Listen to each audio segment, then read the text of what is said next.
Каспий KZ қосымшасында қалай өзін-өзі жұмыспен қамтушы болады?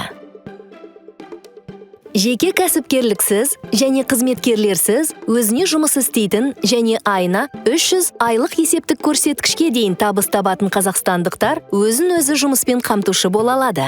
Мысалы, егер сіз курьер, такси жүргізушісі, сұлулық салонының шебері болсаңыз, немесе тұрғын үйді жалға берсеңіз, заңнаманы сақтау және бизнестен түсетін кіріс пен жеке аударымды ажырату үшін қызметіңіздің ақысын өзін-өзі жұмыспен қамтушының шотына ала аласыз. Каспий KZ қосымшасында өзін-өзі жұмыспен қамтушының шотын тегін әрі 1 минутта ашуға болады.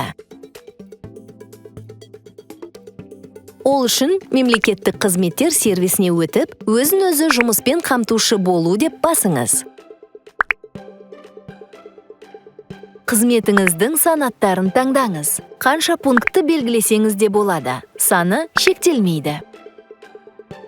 Фотоверификациядан өтіп, құжаттарға Каспий электрондық цифрлы қолтаңба арқылы онлайн қол қойыңыз. Дайын. Осылайша, Каспий KZ қосымшасында өзін-өзі жұмыспен қамтушы болу жеңіл әрі оңай.